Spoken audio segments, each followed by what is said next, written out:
Welcome to Peace News. We are live broadcasting from Keene in the Shire. With you today is me, Derek J. of DerekJ.me. Go there and find all sorts of podcasts, videos, blog posts about peaceful resistance. It's like the Truman Show, but for liberty. I pretty much put up everything I do in my life up available for public viewing and criticism. DerekJ.me is the website. In fact, you can go there now and watch live video broadcasting of this very program. You can also get interactive Skype PeaceNewsNow. The contact user address is PeaceNewsNow. If you send a contact request, it'll be accepted, and then I will put you on the air. You can share your thoughts about pretty much anything. We talk about peaceful resistance here on this show. But I've got a lot of regular news topics for you today. A breaking story about North Korea arresting an American boy, aged 24, for crimes against the state. We'll get into that. You can also dial in by calling from a traditional phone. 443-424-8347 is our call-in line. Spells out Hi-Fi Civ Dis. I'm looking forward to speaking with you. But first, let's talk about the important news coming from thetelegraph.com. This breaking story: North Korea jails American Matthew Miller for 6 years. Matthew Miller, an American who traveled to North Korea before reportedly ripping up his visa and seeking asylum, is sentenced to 6 years of hard labor. I guess he's lucky they can't reach his family. Often there are more punishments for them. Reading from Malcolm Moore, who writes in Beijing, an American who traveled to North Korea is reportedly claimed asylum, ripping up his visa on arrival. He will serve 6 years in a labor camp. North Korea's Supreme Court said Matthew Miller, a 24-year-old from Bakersfield, California, had entered the country illegally and tried to commit an act of espionage. Mr. Miller was arrested in April and put on trial on Sunday morning. The court denied him any appeal, but details of the proceedings were not published. According to the Korea Central News Agency, the official news agency, Mr. Miller had behaved rashly and ripped up his visa after landing at Pyongyang Airport. He allegedly shouted that, quote, he came to North Korea after choosing it as a shelter. Earlier this month, he appeared in a brief interview with CNN, the television news network, accompanied by North Korean officials. In the interview, he said he planned to violate the law before arriving in North Korea and had, quote, deliberately committed his crime without specifying what exactly he had done. Another American who already is serving a 15-year prison sentence in a labor camp, the 46-year-old Christian missionary Kenneth Bay, was also granted an interview with CNN in which he described his failing health. Quote, I've been going back and forth from hospital to the labor camp for the last year and a half, he said, adding that he was working 8 hours a day for 6 days a week at the camp. Mr. Bay is accused by North Korea of trying to evangelize inside North Korea. He said he's suffering from diabetes, backaches, high blood pressure. The U.S. State Department has called for Mr. Bay to be released on humanitarian grounds. It's not clear which labor camp Mr. Bay is being held in or where Mr. Miller will be sent. However, it is unlikely to be as horrific as the camps holding North Korean political prisoners, where inmates are routinely tortured and killed, according to prisoners who have escaped. A third American, 56-year-old Jeffrey Foll, was arrested in North Korea in May for leaving a Bible with his contact details written inside under a bin in the lavatory of a restaurant. He's expected to go on trial shortly. The U.S. has said North Korea is using the three detainees as a political bargaining chip It added that it has offered on several occasions to send Robert King, its special envoy for North Korean humanitarian rights issues, to Pyongyang for negotiations, but the proposed visits have all been canceled. Last week, the State Department said North Korea's treatment of the three men was, quote, objectionable and distressing. This is the way they play, a spokesman said. They use human beings, and in this case, American citizens, as pawns. But is it any different from how any government acts? The ISIS terrorists that we've seen from another alleged beheading, this time of not American Stephen Sotloff, but we'll have the name in just a moment. But another American journalist or innocent, essentially, was allegedly beheaded by ISIS terrorists. This is how governments communicate with each other, right? They send threats by slaughtering livestock. Just a very interesting story, and one that we'll be watching here on Peace News. Plus, let's get into some peaceful resistance. We've got a story of a man who was mutilated at birth, who's suing the hospital and won. Got that story coming up. Plus, are you Facebook friends with an FBI agent? I've got some tips to help you find out. Plus, a senator talking about bringing back the draft. This is a real story from thehill.com. Charlie Rangel, quote, bring back the draft. This from Molly K. Hooper. I've got a clip for you. Listen as representative, not senator, correction, just another authoritarian. Listen as Charlie Rangel says, bring back the draft. Take a listen. I think that it has to be conditioned to giving the president authority to expand the authority that he's already been given. In other words, if this new threat is so serious, what could be more serious than attending a funeral of someone that was killed in action and you're saying, I don't know where they came from or what the threat was? Let it be combined. Let us say that in order for the president to have the authority for us to put our young people in harm's way, then we have to be prepared to say that service sacrifice is demanded. If we don't do it, there's no pain felt by anybody except our military. Now, okay, I want to stop there and say that it sounds like, okay, while he's supporting the idea of a draft, conscription, involuntary service, paid war pawns, even though he's supporting that idea, it sounds like he's also against it. He's saying, yeah, okay, if the president wants to send troops into Iraq, let him send random kids into Iraq, not just the volunteers who say, yeah, I can't wait to go kill some people, and I don't care what for, or, you know, who's sending me, just put a gun in my hand, I'll go kill some folks. Instead of sending those people, we should be sending random folks. That way there's the pain felt, right? Like he said, when you're seeing dead bodies coming home, the general American people start to say, hey, wait a minute, I don't support this war. I think that's what he's really getting at. It's poorly worded to say, like, oh, bring back the draft and that'll end war. Sort of a, I don't know, it's a weird way to make the argument. But I think that's where he's coming from. So what do you think? Charlie Rangel, warmonger or wants to end war by bringing back the draft? I've got some tips for you as well. I was listening to Free Talk Live yesterday, and there was a caller who brought up a couple of helpful tips about ways to increase your privacy today. You don't have to wait for new technologies or wait for the government to write new laws to get rid of the NSA. Here's one tip. Start using a new search engine. This one's called DuckDuckGo. And they don't save any of your searches, any of your IP addresses, and they do all the searching for you so that you can conceal your IP address and then go on to the web addresses that you want. It's a quick, easy way to increase the privacy in your life, and you've got nothing to lose. DuckDuckGo. This is Peace News on LRN.FM.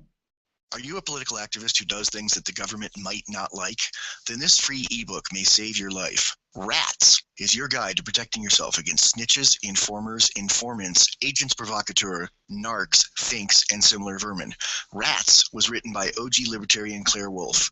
Rats is a short book, easy to read, and available free in many formats. Download Rats free at rats-nosnitch.com. That's rats-nosnitch.com. Hours spent volunteering at a local homeless shelter truly make her death at the hands of a drunk driver earlier this week all the harder to take for this school and this community. I never knew Amanda, but everywhere I went there were touching reminders of the caring friend she would have been to me had I known her. Losing Amanda was one of the hardest things I've ever had to deal with, but I knew I had to be strong for this community. I couldn't let them go through the funeral without my support. She's so much better than all of us. She was so much good. She cared about so many people. She loved you so much. What's your name?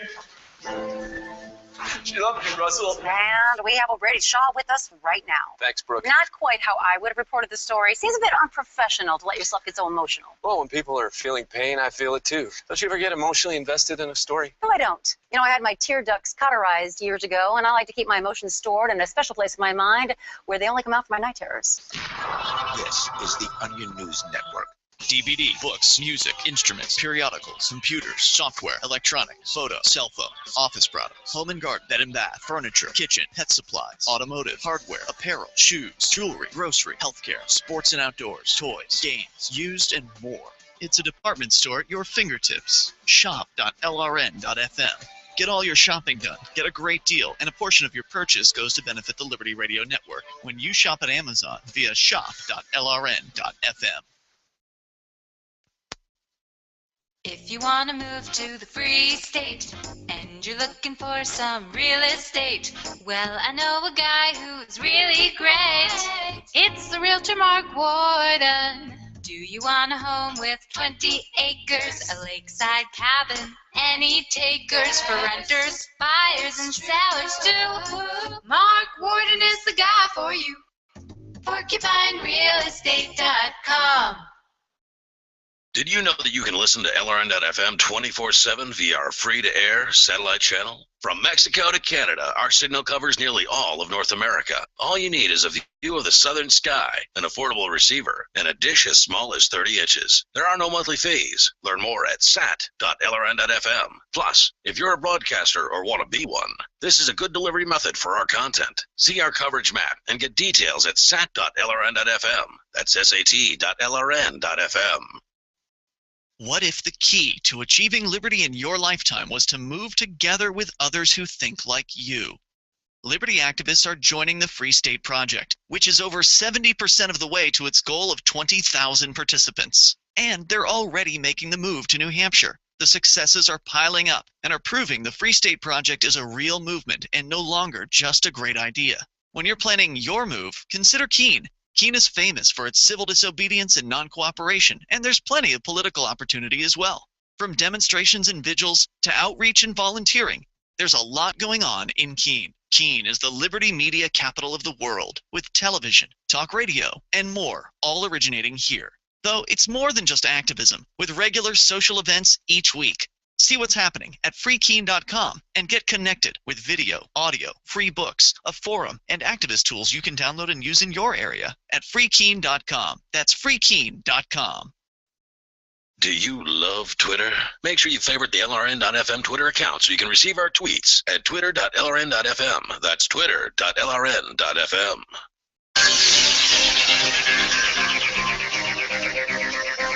Welcome back. This is Peace News. We're offering tips to improve the peace and freedom in your life.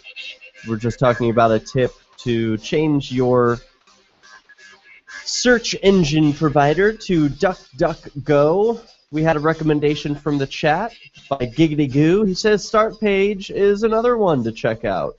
Yes, he's right. Startpage is another great search engine. Pretty much the same deal. They don't store your web searches, and they don't store your IP address. They do the search for you, then report the results back. And you can click from there and have a little bit more privacy. So we've got a story about a peaceful resistor This is an old one, but it's worth retelling. This is from 2009, where a circumcised man won a lawsuit against the hospital who circumcised him as a baby. Are you circumcised? Did you choose to be circumcised, or was the choice made on your behalf? And is it the right choice for you? Well, take a listen to the story of William Stowell. Here he is. Oops, that was muted. Okay, let's take a listen to William Stowell and give that another try. I found out that circumcision was wrong when I was in my early teens, and then through a series of events where I started to find out just how wrong circumcision was, I felt compelled to act. And then right around my 19th birthday, I decided to sue the doctor and the hospital who circumcised me on the basis that I felt that this was wrong. It took about 2.5 years of work in the court system and with some great attorneys who work with our movement, but we ended up winning a settlement from the doctor and the hospital, and that was kind of my major contribution to the movement. So I make it a point to get to DC and demonstrate every year that I possibly can, and we try and educate the youth of America. It's probably one of the most important things that I feel that I've done, aside from the lawsuit, is to actually get out there and talk to the kids, because the kids hunger for this knowledge, where we can put it to them in a concise way and make it relevant to them and make them realize how circumcision has affected them, because it becomes very apparent after talking to children that they're not getting this information in the school system, they're not getting this information from their parents. So to me, this is probably the biggest contribution we can make, is to get the information out there. One of the best things that people can do is get involved in some way. I never thought that I would have the far-reaching influence that I had. I just felt compelled to act, and I did, and that was with my lawsuit. And because of that, it had ramifications that even I can't calculate right now. Just do something and do it in your own way. If you feel that circumcision is wrong, get involved, start speaking out. Your own style will start to express itself, and you will become a vital part of this movement. You will do it in your way, in a way that nobody else can do, and you have no idea how far it can take you and what you can accomplish. Have you thought about that? Get informed, be creative, speak out, end circumcision. What a great message from Bonobo 3D on YouTube. Unsure. There are no links to where to go from here. I wish the person who created the video had some, call to action. Go to this website, sign this petition, learn more here, or something. But no, it just sort of ends there. It says, do what you want to do to help end circumcision. Well, I'm not likely going to start any lawsuits against my doctor, or, but if this is something that you feel compelled to do, look, there's the precedent. It's one. Maybe this is something we could all do in the future, and that could have a huge impact on changing the direction of circumcision in the U.S. Very interesting story. Let's move on to, are you Facebook friends with the FBI? An important question to know the answer to.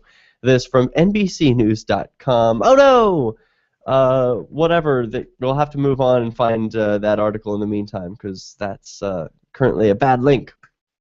But Hunter S. Thompson, we recently had 9/11 anniversary this week, and it's the 13-year anniversary. Hunter S. Thompson has since passed, but he was alive at the time of 9/11. He wrote something during the post-9/11 anger, confusion, drumbeating of war, and he had a column in ESPN.com that was prophetic. The day following 9/11, Hunter S. Thompson wrote this: "The towers are gone now, reduced to bloody rubble, along with all hopes for peace in our time, in the United States or another country.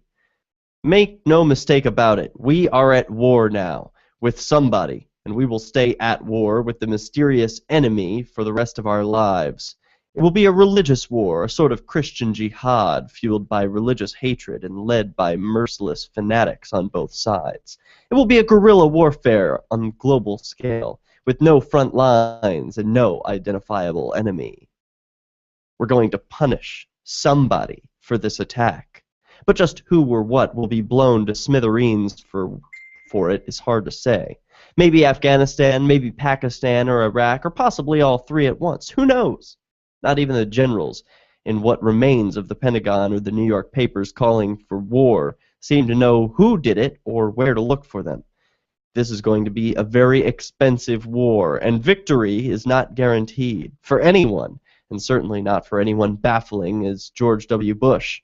And he knows that his father started the war a long time ago, and that he, the goofy child president, has been chosen by fate and the global oil industry to finish it now. He will declare a national security emergency and clamp down hard on everybody, no matter where they live or why. If the guilty don't hold up their hands and confess, he and the generals will ferret them out by force. Sadly, I doubt anyone was more right at the time about what was to come. A beautiful article brought to my attention on 9/11 of this year by uprocks.com, just one of those websites where people post things that they think deserve a little more eyeballs and attention. And this is certainly one. He was a prophetic writer, had more knowledge of what was really going on in the world than he sort of led on with his over-medicated comedic drunkenness and heavy drug use. A hero to many, hero to me for sure, and prophetic words. All right, so at the end of each segment, we're giving some tips about ways that you can increase your security. Check out this one, HTTPS Everywhere. It was created by the Tor Project and the Electronic Frontier Foundation, and according to the Chrome Web Store, this is a port of the popular HTTPS Everywhere extension for Firefox. So if you go into your browser, if you use Chrome, Firefox, or Opera, or any other one of those popular operating systems, you can add this as an extension. It's called HTTPS Everywhere, and essentially what it does, created by the EFF and the Tor Project, it automatically switches thousands of sites from insecure HTTP to secure HTTPS. It will protect you against many forms of surveillance and account hijacking, and some forms of censorship. You can learn more about it at EFF.org. That's the Electronic Frontier Foundation, or just search for it in your web browser. HTTPS Everywhere. You're listening to Peace News. Get more tips and peaceful resistance stories when we return.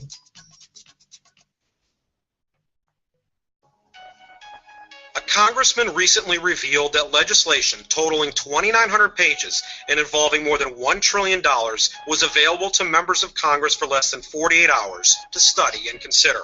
That's over 60 pages of legislation per hour. Do you think anyone read the entire bill? I'm Jim Babka with DownsizeDC.org. Consider a proposal buried in a 3,200-page, $388 billion bill, which would have empowered committee chairmen or their agents to examine Americans' tax returns. When this horrible provision came to light, no one claimed to know how it got into the bill. One congressman questioned said, "I didn't write it, I didn't approve it, I wasn't even consulted." If your attorney represented you this way, he might be disbarred. But this is how Congress represents you every day.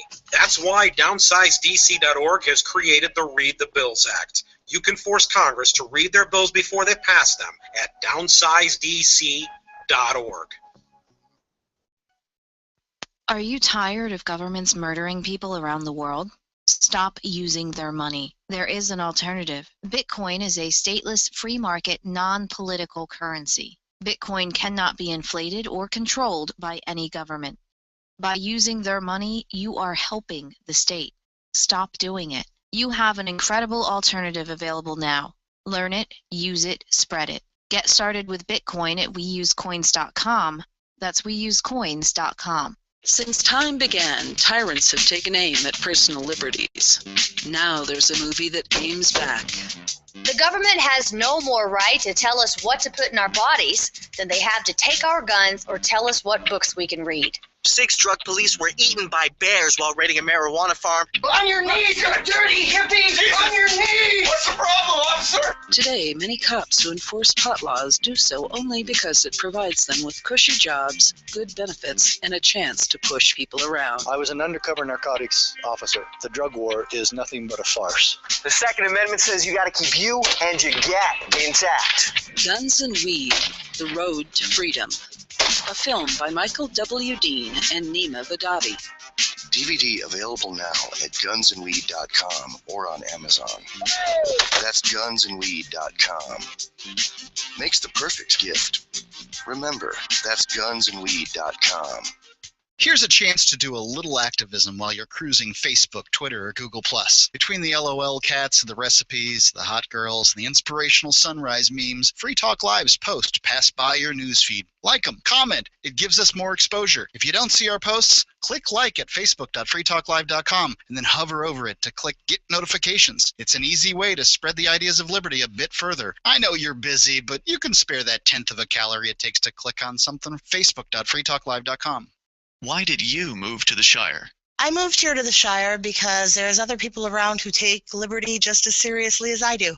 I moved to the Shire because I saw videos of people challenging authority and thought that I could get support myself. It called to me, like, do this, right now. I wanted to be around people like me who got it, and once I got here, I knew there was nowhere else that I wanted to be. I've always wanted to change the world, so I moved to the Shire to join people who were actually working towards doing the same thing. The people here are awesome, loving, and positive. It was for the adventure and for the feeling of something important. Hello, caller. We are coming back in 15 seconds. What's your name? Where are you calling from? Oh, all right. And learn the reasons why, if you love liberty, you should immigrate to the Shire. Plus, add yourself to the Shire map at shiresociety.com. That's shiresociety.com.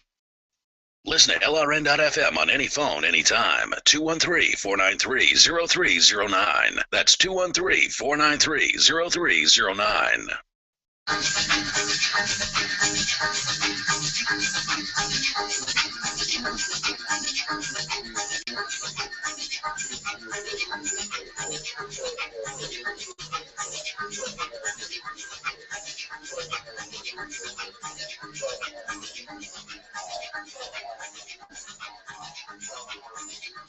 Welcome back. This is Peace News. We've got stories of peaceful resistance with you. This one caught my attention this week, and I actually reached out to the woman. This was an experiment in being an independent journalist.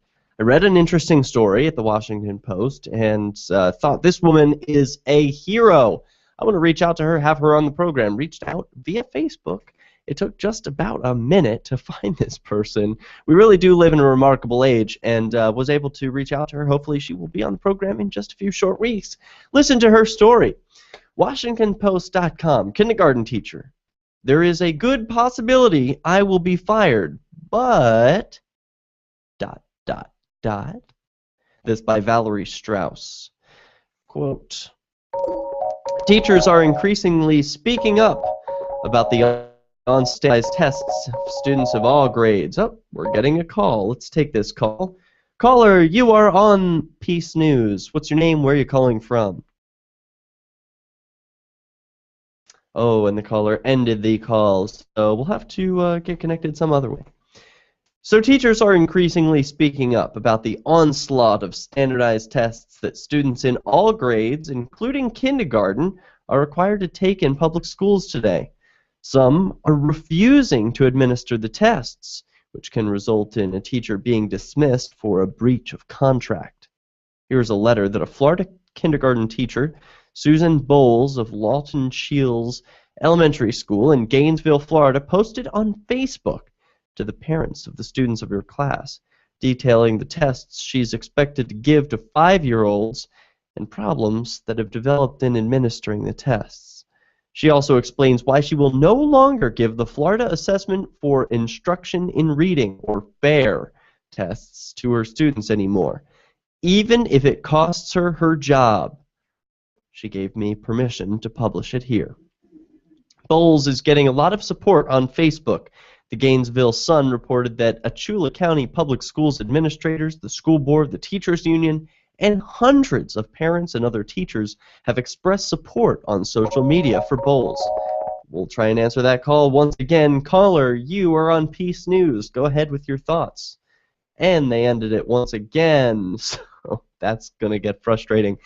I'll mute the call-in line, and if we have unknown callers, each of these calls have been unknown. They've been blocking their dial-in number. So if they are unknown, if you block your number when you call in, you will not be able to make it on the air.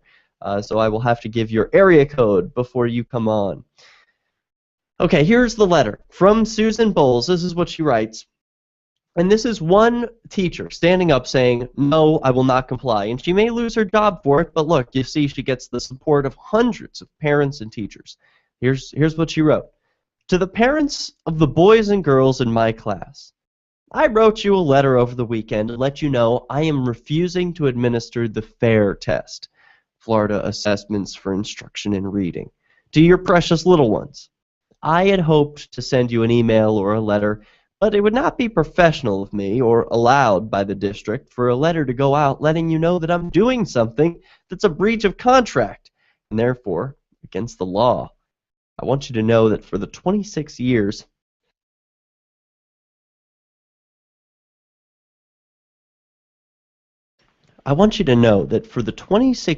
I have been a classroom teacher, I have been a good employee, and I have always complied with my superiors.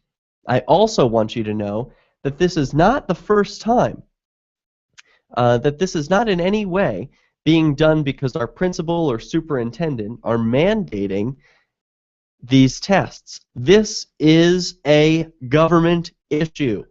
So this decision does not involve anyone I work for. It is an act of civil disobedience. I am hoping for a government change in policy regarding testing. Here is the letter I comprised. And here's what she wrote here. September 7th, 2014. Dear parents, I need to inform you of a professional decision I have made which may impact your child this year. I have decided to refuse to administer the FAIR test to my students.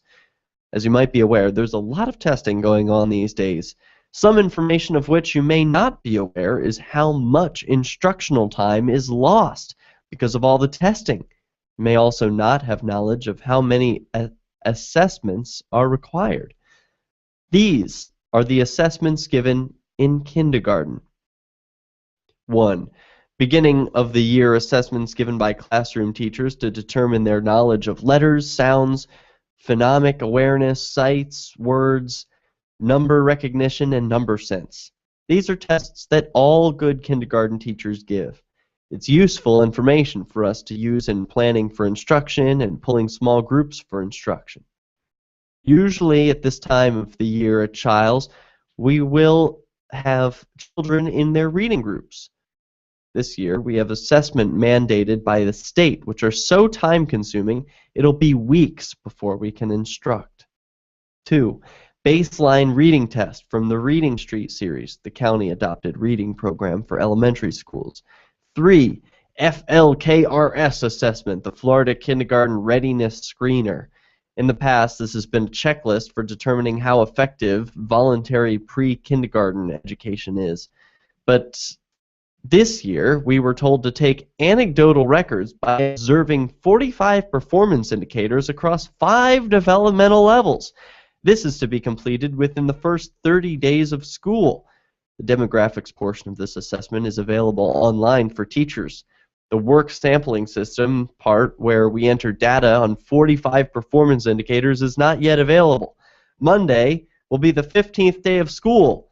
Presumably, they'll have it up and running before day 30.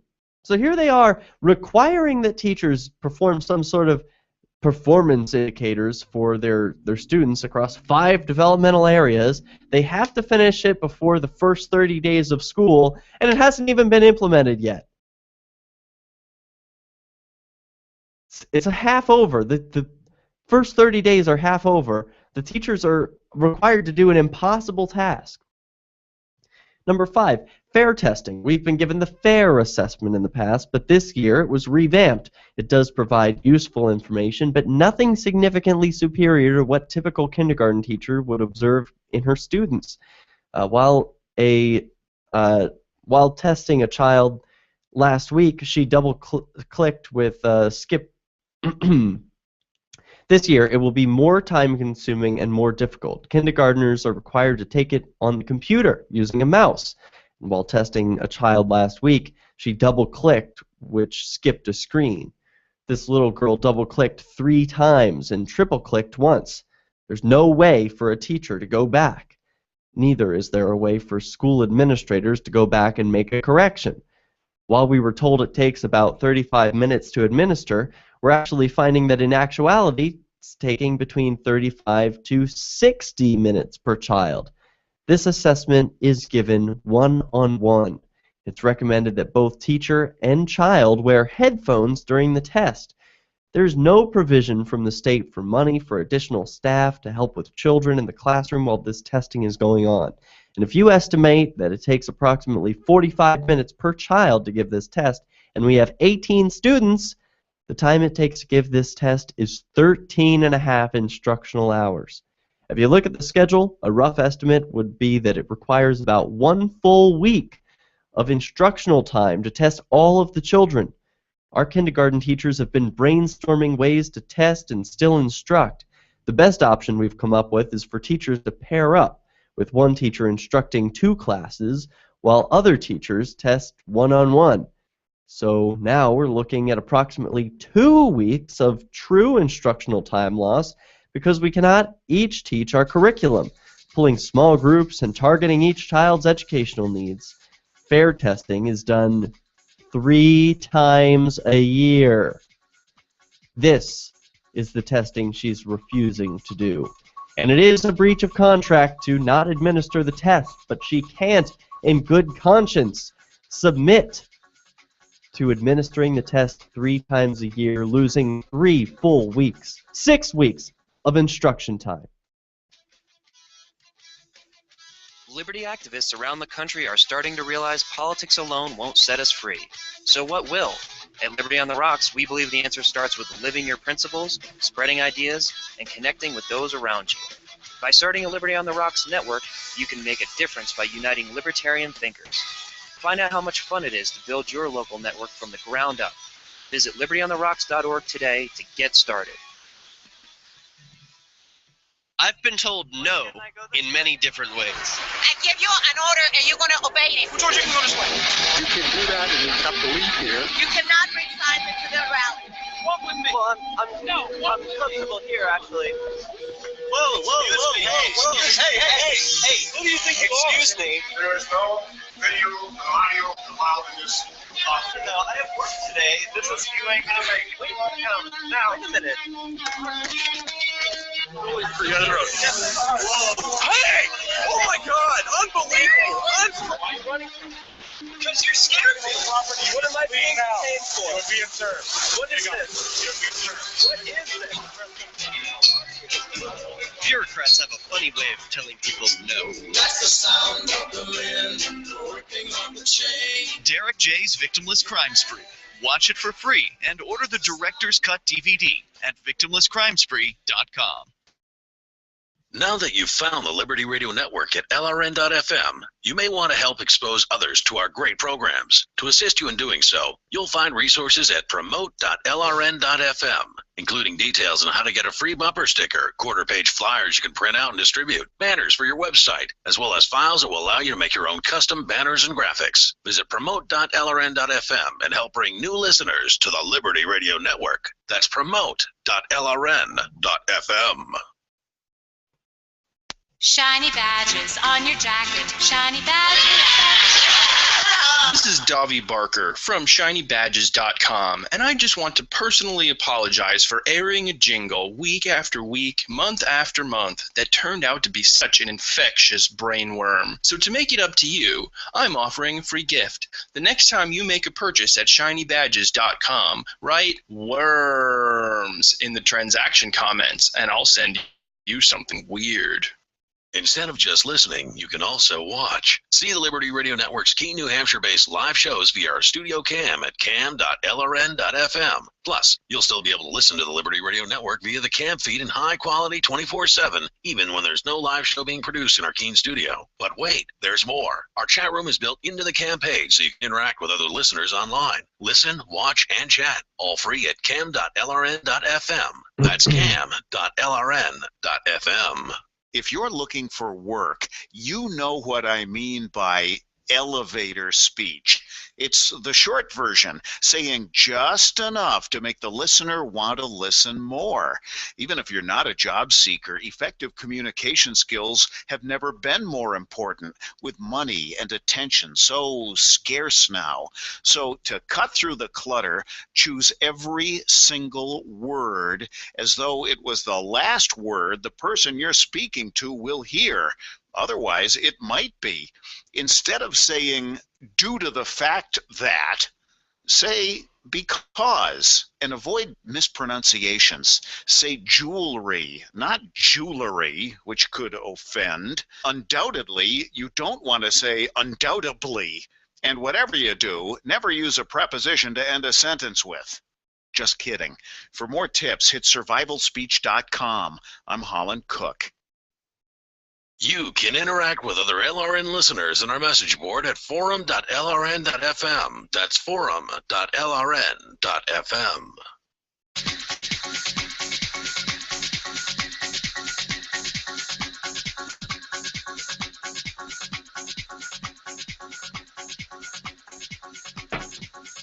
All right, welcome back to Peace News. We're talking about a kindergarten teacher in Gainesville, Florida, who wrote a letter to her students' parents saying, listen, I've been at this 26 years, and the testing, state-mandated testing, has gone too far. Too far. I'm losing my instructional classroom time. I'm not going to comply. Just want to let you know, give you a heads up, that I could be fired for refusing to administer this test. It's not because of the administration. It's not because of the teachers. This is a choice that she has made. Her name is Susan Bowles, with the intention of committing an act of civil disobedience to change government policy, to say, listen, I'm willing to take the heat. No one else wants to stand up and lose their job, but I am, okay? And look at all the support I'm getting from the parents and teachers behind me.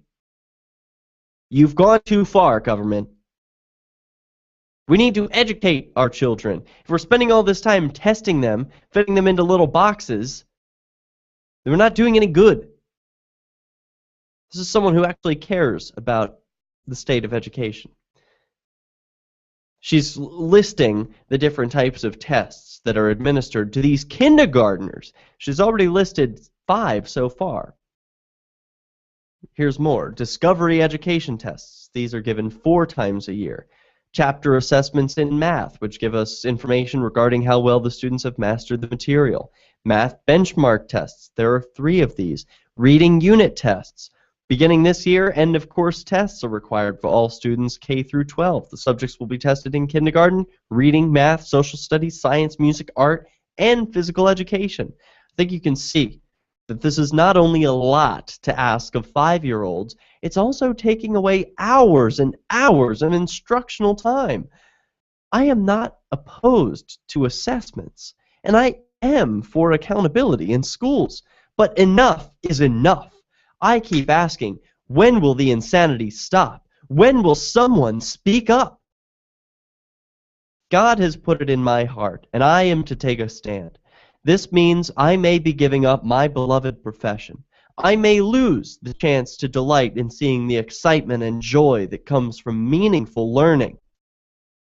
I will no longer be able to say, when speaking of salary, I'm rich in hugs. Especially, I want to apologize to each and every one of you for the disruption this may cause your dear children if I am replaced by a teacher willing to submit to giving these tests. Even though I've only been their teacher for a short time, they have captured my heart. When asked about my job, I always told people I have the best job in the world. Words cannot express the depth of sadness I feel in possibly giving it up. Thank you for reading such a lengthy letter. In gratitude, Susan. Now here's a statement from Owen Roberts. He's the superintendent of this schools at Achila County Public Schools regarding Susan Boyles and her fair testing.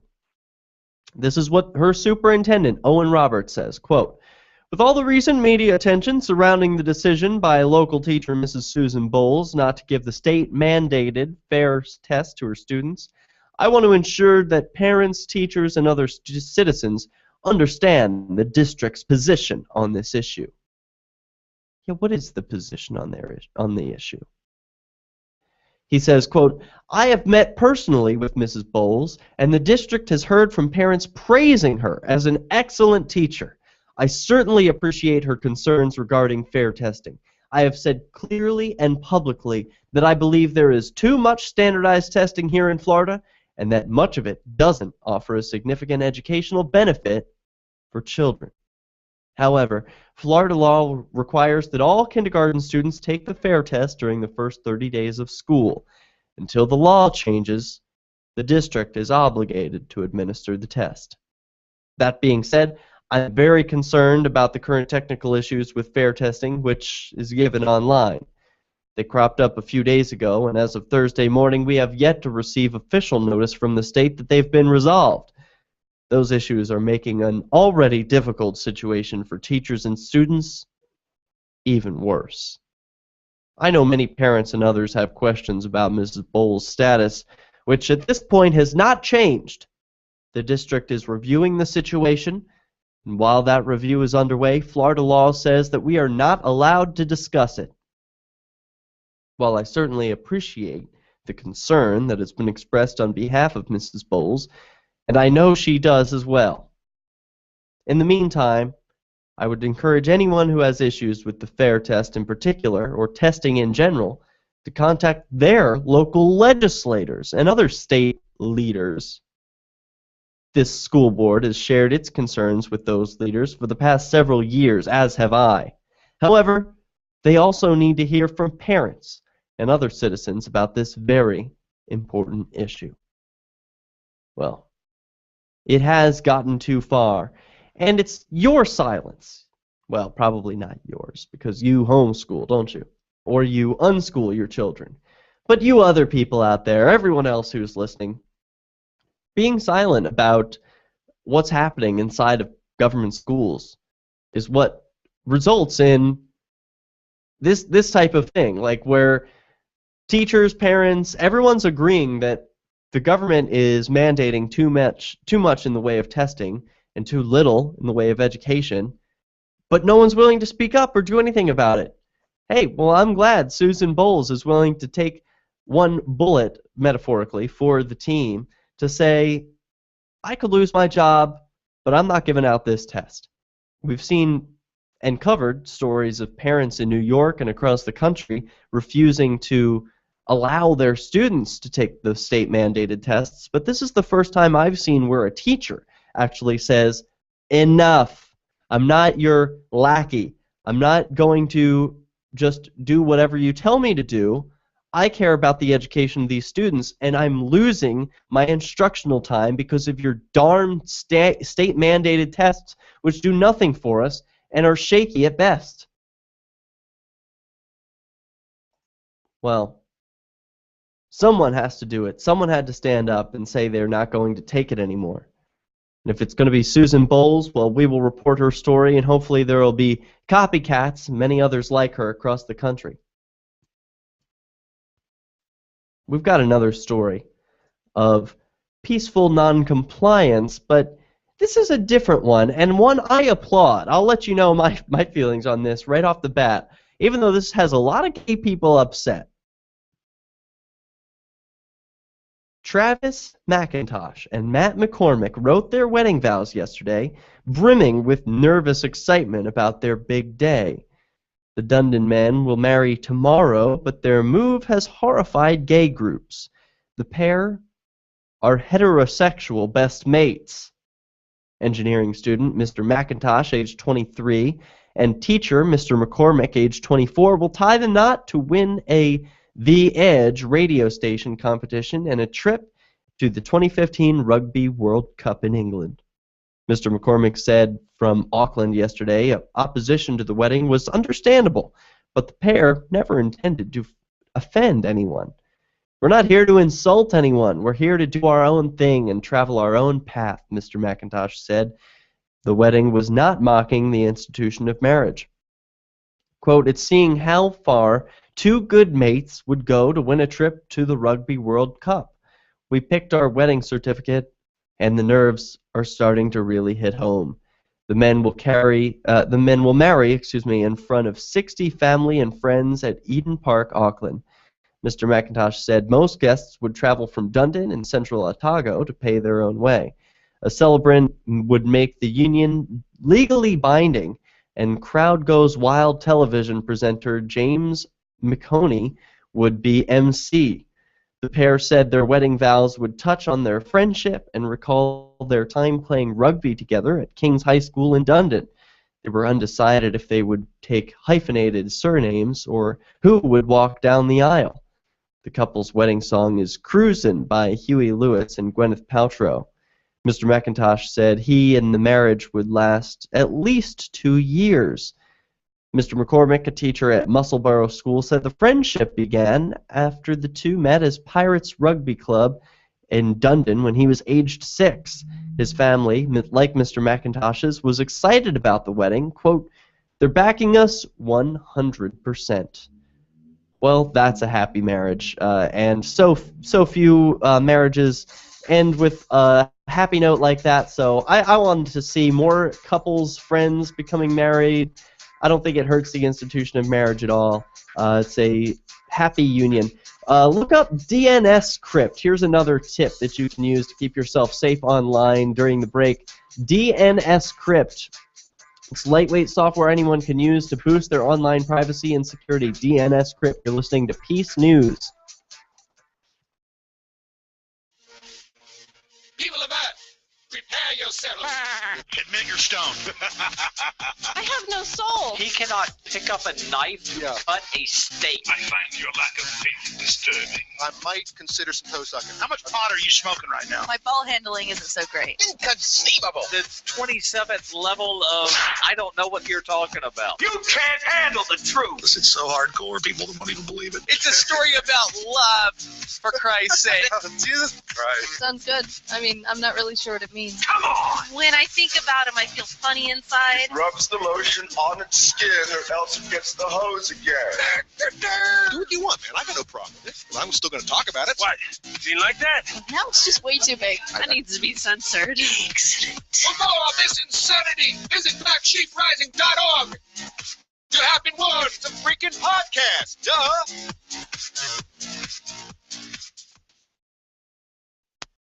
The 3 most important things you can do for LRN.FM are 1. Let your friends know you're listening to LRN.FM on your social networking profile. 2. Buy the things you buy online through shop.lrn.fm. 3. Give $5 a month to the AMP program at amp.lrn.fm. You likely buy all kinds of things online. Amazon is the largest online retailer. You get what you need at the same great prices, and LRN gets a cut. Please do your online shopping at shop.lrn.fm. Ross Ulbricht was arrested by the FBI in 2013 and charged with victimless crimes in relation to allegedly operating the Bitcoin-based Silk Road black market. He has been in a prison cell awaiting trial ever since. If he did it, he's a hero for making the black market a safer place. If he did not, he's a man wrongfully accused. Either way, if you love freedom and want to end the war on drugs, Ross and his family need your support. You can learn more and help fund his defense at freeross.org. That's freeross.org. More Peace News Now is coming up next, live after the news, here on the Liberty Radio Network, LRN.FM. From Keene in the Shire, the Liberty Media capital of the world, this is Daryl W. Perry, host of FPP Radio News for Sunday, September 14th, 2014. Silver is trading at $18.64 per ounce. Gold is valued at $1,229 per ounce. And according to BitcoinAverage.com, the average price of Bitcoin is $479. Antiwar.com reports Iraqi Prime Minister Haider Abadi has announced that he is ordering the immediate halt to all Iraqi airstrikes against ISIS-held cities, towns, and villages, and any place else which might cause civilian casualties. The move was in response to offers by Sunni Arab tribal leaders in the region to back the Iraqi military's offensive against ISIS territory, provided they stop killing civilians in the Sunni-dominated region. What this means for Iraq's own air campaign is unclear, as the Air Force has been short on Hellfire missiles, pending a new shipment from the U.S., and has mostly seemed to back off its air campaign once the U.S. began their own, which is another major question, as the Obama administration is prepared to dramatically ratchet up airstrikes in ISIS-held Iraq in the coming days, and will likely not consider itself bound by Abadi's decision not to attack civilian areas. Yet it's undeniable that U.S. airstrikes on ISIS towns could easily undermine the Iraqi efforts to secure tribal support for the war, meaning it could be an early source of tension between the U.S. and Iraqi governments in the new war. FPP Radio News is brought to you by Bitcoin Not Bombs. Bitcoin Not Bombs is a launching pad for nonprofits and social... Hello, I'm here. I didn't abandon my post. I accepted your call. Was that you calling in earlier, by the way? The hub of the nonprofit sector of the No. Bitcoin economy. Okay. There was some unlisted number that was dialing in a few times. I I couldn't don't figure it block out. my phone numbers when no other people block mine. Okay. Yeah, I still haven't unblocked your number. I'm not really... It's not a high priority. Sorry, can you repeat that? I didn't hear you. You already did what I asked. Thank you. Yeah. Good afternoon, Derek J. Afternoon. I'm getting water and stuff, so I'm still on a break, but I'll bring you back when we come back. As it burned through brush and chaparral left bone dry by California's record drought. Evacuation orders were issued for more than 200 homes in and around Silverado Canyon, as some 740 firefighters worked to gain a measure of control over the flames, assisted by 10 water-dropping helicopters and 5 fixed-wing aircraft, according to the U.S. Forest Service. The heat wave has sent temperatures soaring over 100 degrees Fahrenheit in parts of Southern California. The sweltering heat prompted Los Angeles health officials to issue a heat alert for the weekend. Dr. Jeffrey Gusenheimer, the city's interim health director, said some 60 cooling centers would be open at libraries, recreation centers, and other community buildings throughout the weekend, offering shelter to residents suffering from the oppressive heat. FPP Radio News is brought to you by Roberts & Roberts Brokerage. For over 35 years, Roberts & Roberts has been a trusted source for buying and selling your investment-grade precious metals. They now take Bitcoin for purchasing precious metals so you can turn your profits into a long-term investment. Call Roberts & Roberts today for knowledgeable advice on investing. 800-874-9760. UPI reports a man is suing the Arapahoe County Jail and its contracted healthcare company after most of his right foot was amputated due to infected blisters. James Neisler was serving a sentence in the Arapahoe County Jail last year after a series of charges, including domestic abuse and drunk driving. Neisler, who is diabetic, said that while he was in a work release program, he was forced to haul heavy kitchen supplies for hours despite swollen feet and orders from a nurse not to stand for more than 2 hours. He also said that his shoes did not fit properly. When blisters on his feet began bleeding and oozing, he wrote a series of letters pleading for medical care. Neisler was told to be patient and that an appointment would be scheduled. By the time Neisler was checked into Denver Health Medical Center on August 22nd of last year, after other inmates began complaining of the stench, doctors had to remove all 5 toes and most of his right foot. In May, Neisler filed a lawsuit against the Arapahoe County Jail and correctional healthcare companies, the medical provider contracted to the jail. He is seeking compensation for physical and emotional damages and to recoup medical expenses. This has been FPP Radio News, online at fppradio.com.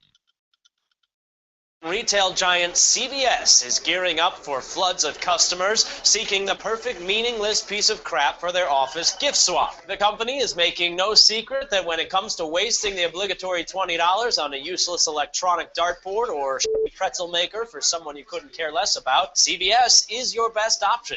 Our incredible selection of worthless shit is just the thing that nobody wants. We guarantee you'll find nothing personal or unique in our store. The company is offering massive discounts on otherwise unsellable items for holiday parties you don't even want to go to, like the $12 decorative lantern, which is expected to be a big hit with customers who grab the first thing they see when they walk in the store. I really wanted to get something that said, I don't care about any of you people and I didn't put any effort into this. CVS also has Hanukkah gifts for coworkers who you think might be Jewish, like candles and those little plastic net bags full of chocolate money. This is the Onion News Network.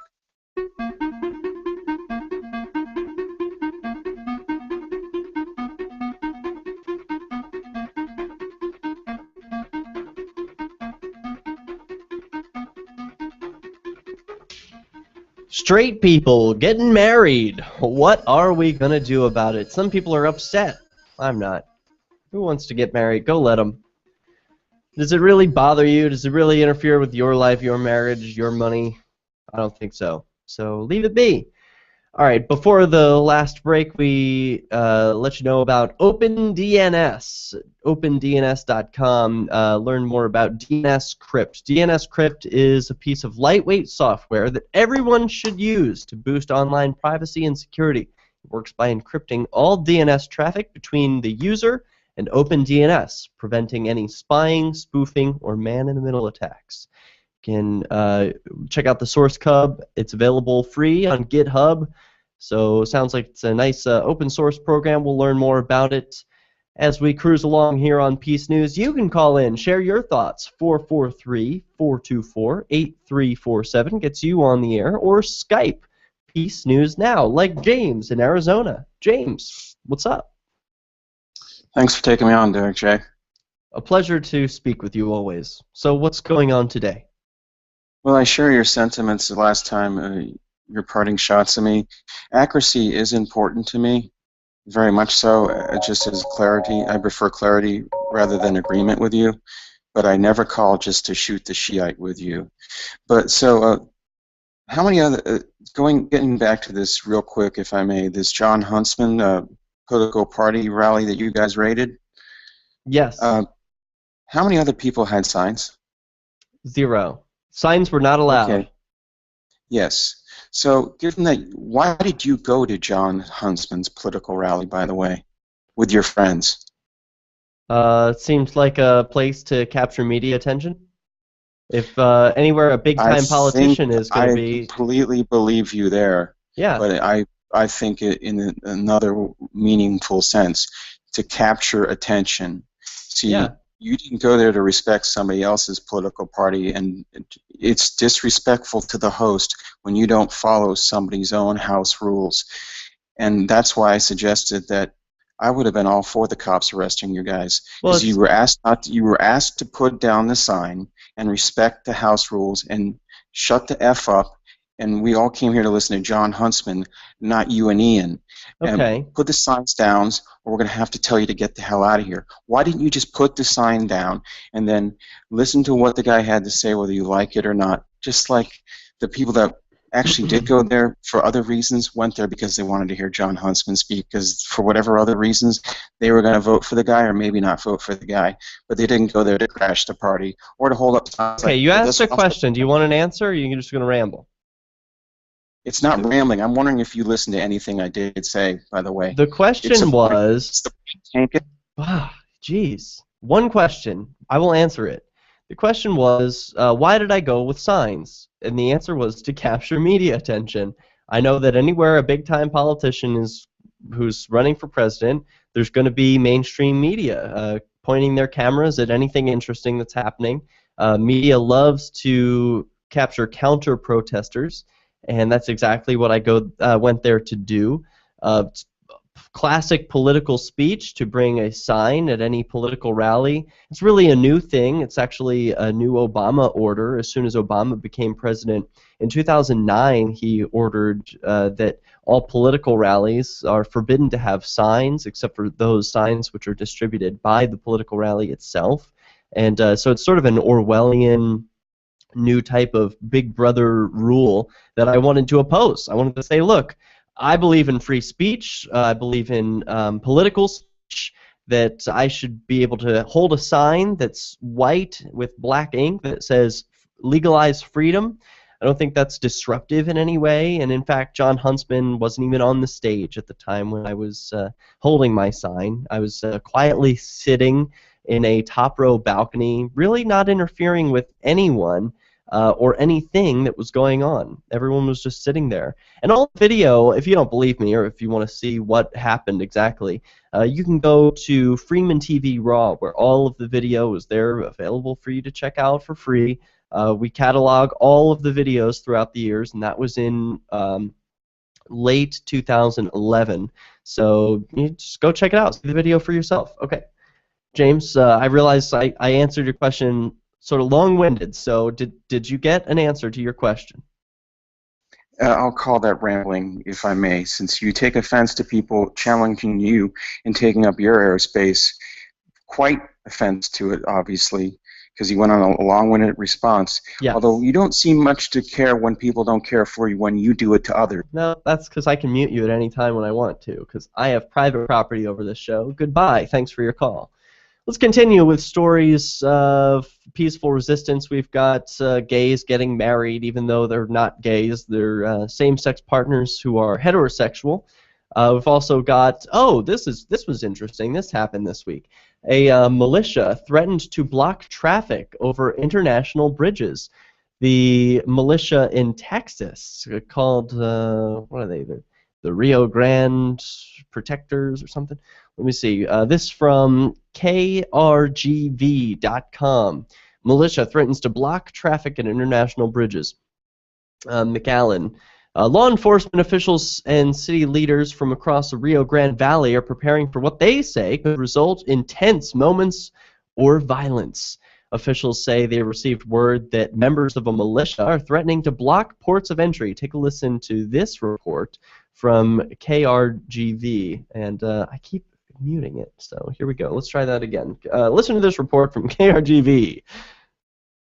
Officials and city leaders from across the valley are preparing for what they say could result in some tense moments or violence. They tell Channel 5 News they've received word members of the militia are threatening to block their ports of entry. We visited Stark County to find out how they are handling the situation. Sandra Quintanilla has the story, and she's live in our Hidalgo County newsroom. Sandra. Stark County has 3 international bridges. We're told the people who run them and authorities from Stark County met with Customs and Border Protection officials this morning. Their goal was to discuss the militia's threat to block the ports of entry across the valley and find a plan of action.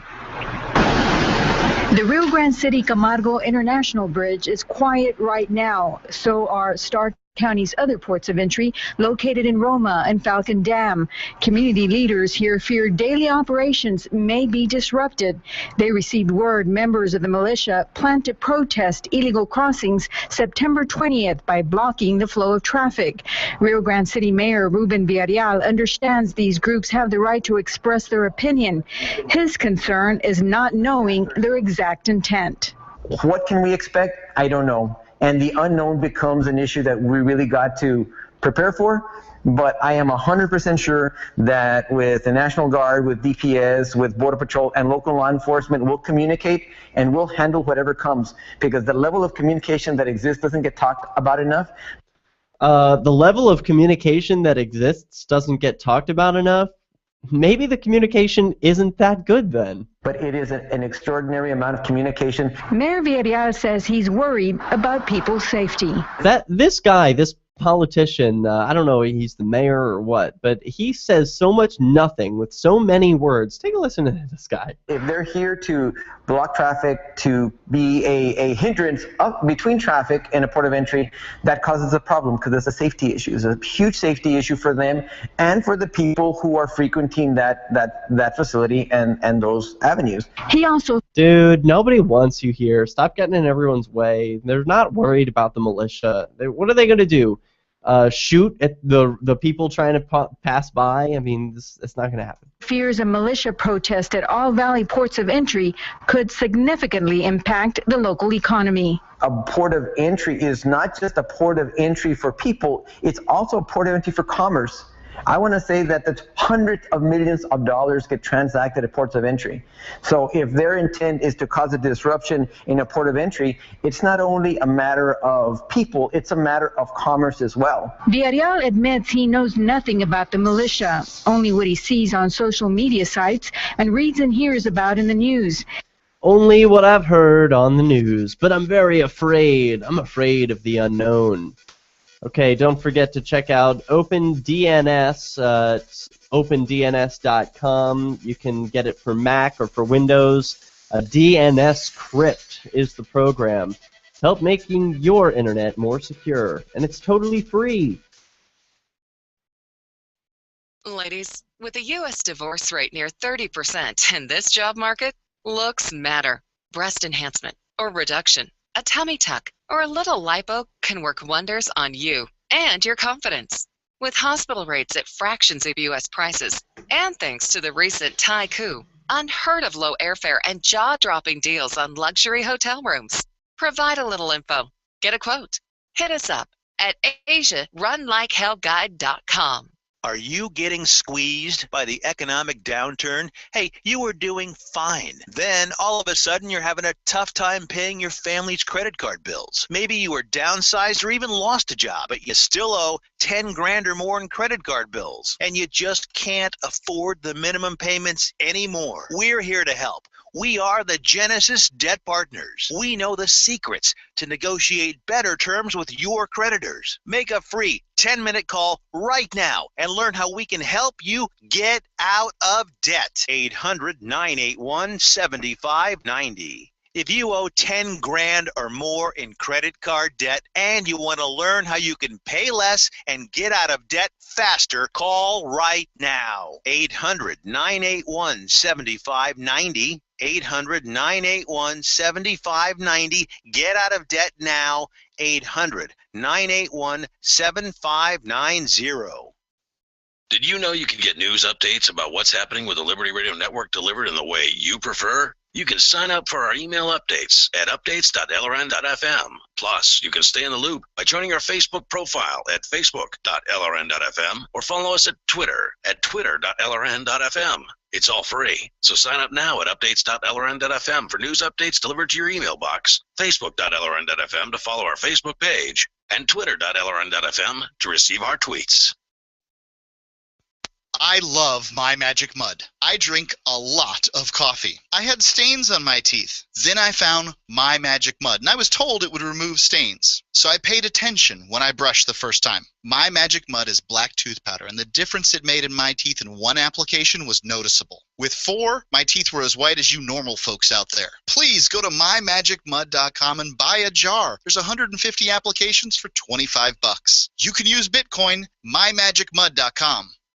Imagine someone in your community getting in their car, turning on the radio, and hearing the Liberty Radio Network. You can make that vision a reality with your own micro radio station. Visit broadcast.lrn.fm to learn how you can put our programs on the air in your area. You can have LRN.FM running around the clock, and you can even add in your own local shows. Building a radio station is simple, but programming isn't. That's where LRN.FM comes in. Learn more at broadcast.lrn.fm. That's broadcast.lrn.fm.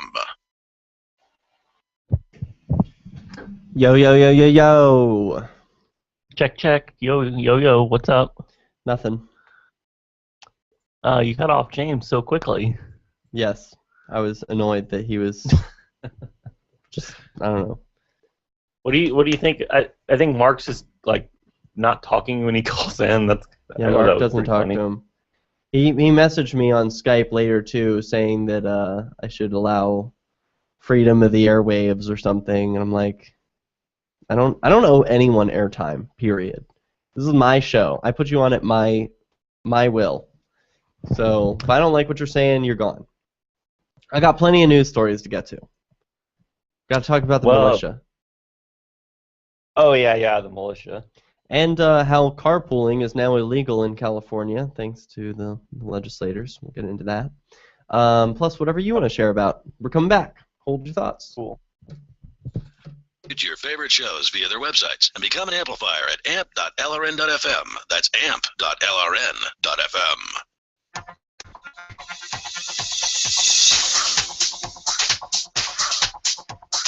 What's going on, world? Welcome back to Peace News. Yeah, you know, I did cut off the last caller because I don't owe anyone any airtime. This is my show. I have private property over these airwaves. I earned them.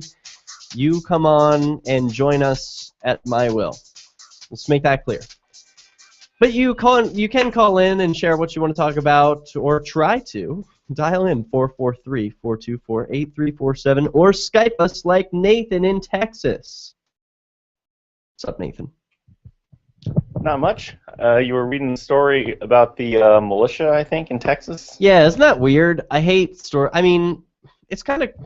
So I have different thoughts about militias doing things. First of all, I think it's kind of cool that people will be well prepared, take self-defense of their geographic area into their own hands, personal responsibility. Good on that. But then I don't like that they're sort of creepy, not really communicating with... Not that, like, so I tell people not to communicate with law enforcement. Yeah, exactly. They should be like, hey, we're a bunch of big scary guys with guns, so we should be really clear to people that we're good guys. You know, like, you don't, or else we'll be mistaken for bad guys. Duh. And that's exactly what's happened. Well, my first thought when I heard about the plan to block border crossings is, so does that mean that when FDR right before World War II blockaded Japanese ports, that was also an aggressive act? I don't know. Well, anyways, yeah, I agree with you. It's you know, self-defense and community organizing is good, but you also have to remember sometimes it's kind of like the ISIS scenario where you have fighters from other places gathering there. So then it's not necessarily home defense in that case. So what's going on here? Are you upset about the Texas blockade? Sad you can't leave your state? Actually, I wanted to comment on the teacher story. Oh, yeah. Wasn't she great? So I was on her side in this story, which is interesting because usually I have mixed feelings about these testing stories, and here's why. The article mentioned a contract, and it kind of alludes to the fact that in some sense, like, the claim is that the teachers are here to teach students, and it's like an agreement between them and the parents that live in that area. Yeah. But it's really a government bureaucracy that forces it on the people who live there. Yes. So it seems to me like a lot of the problems with these standardized testing that come about because it's the bureaucracy that everyone's forced to pay for. Because, I mean, what the bureaucrats say is that, well, you need to administer these tests, and I can kind of sympathize with measuring how your employees are doing because they're your employees. But then the teachers also seem to have a point where they say that, well, these tests take up instructional time, and we have to waste time administering them, and we're not getting any. In this case, I was shocked that they didn't even have anyone to administer the tests. They're expected to just sit there giving the test to one student at a time with headphones on. Isn't that crazy? Yeah, like, what bureaucrat planned this test and said, well, it's no problem, while the teacher is administering this test one-on-one for 2 weeks. Oh, sorry, I'm going to have to reject this new call or put you on hold. I don't know what to do. I'm going to reject that call for now. Sorry, Sleepy Salsa. We'll put you on later. Sorry, I lost my train of thought. Teachers and stuff. So what bureaucrat thinks, like, oh yeah, the teacher will just sit there administering the test one by one for 2 weeks while not teaching the rest of the class anything? I mean, seriously? It's a 13 plus hours of instructional time. It makes no sense what they were thinking of doing. No sense at all. Yeah. And so I'm pretty much on her side in this story, which is strange because usually I'm kind of ambivalent because it's usually the usual story that I read about is something like bureaucrats impose some kind of testing program to measure teacher performance, and usually the claim is that teacher salary or job security will be linked to how well students do on the tests, and then the teachers union will rally and say, oh, you can't do that. We have to teach to the test, and that wastes time, and I can't really sympathize with either side in that case because on the one hand, I think testing how your employees do, like you said, it's your private property. That, you know, testing your employees' performance, that makes sense to me. But on the other hand, it doesn't make sense to waste, you know, valuable resources either. So that's why I reject the whole system and think that a private alternative would be better. Sure. Because in that situation, students in that situation, like imagine a private business. I mean, have you ever heard the excuse given that, well, we could audit the books on our franchise, but that would eat up valuable time from catering to customers, right? Sure. Sometimes people would make that claim, I suppose. But but they wouldn't be able to make it all the time. Right. You couldn't say that all the time because you would want to be accountable at some point. Any other thoughts you want to share about this teacher civil disobedience story? No, I just one last thing. Sure. I like the response of that bureaucrat. At the very beginning, it said, "Let me state the position," and then she didn't actually state a position. She just summarized the news stories about the case.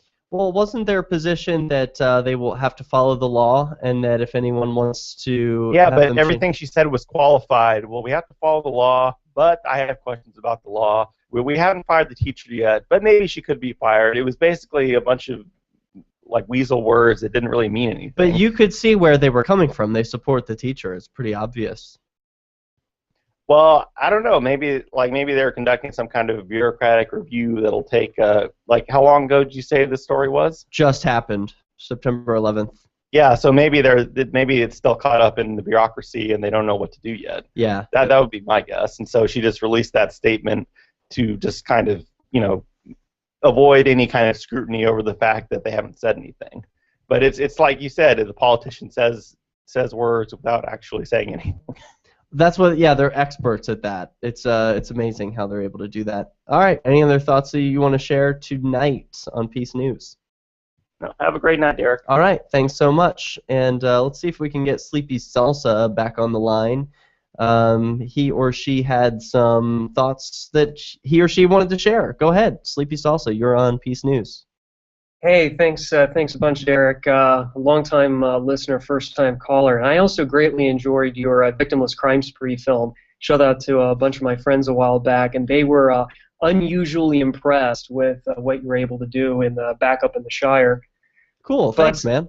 Sure, and there are a lot of folks I'm knowledgeable and associated with by proxy who were at Bundy Ranch and all that, but one thing that they're definitely concerned about is the situation on the southern border, although occasionally I'll make jokes about how they're not concerned with the situation on the northern border, but it's, the arbitrary lines drawn on a map by politicians, as Kokesh would call it. Yeah. But yeah, I mean, something I think that's almost untouched upon are the property rights regarding those on the border. Now, obviously, there are the ranchers, such as those in El Paso or Corpus Christi or other places right down here in Texas and along the Rio Grande and so forth, where they do have to deal with issues of trespass and so forth. But then there's the actual border itself. And correct me if I'm wrong, but I don't think anyone actually owns the property on the border, at least privately. I don't believe so. Yeah, that's an interesting question. Who owns the property on the border? Is it private individuals, or is it this nebulous claim by government politicians who have never actually been there, never set foot there, never worked the land there, have no legitimate claim? We'll return with your calls. Peace News. On Free Talk Live, we're... Hey, you able to hold the line? Yes, I'll wait. Okay, great. Is this Nick? No, my name's Kyle. Kyle. All right, rock on, Kyle. Where are you calling from?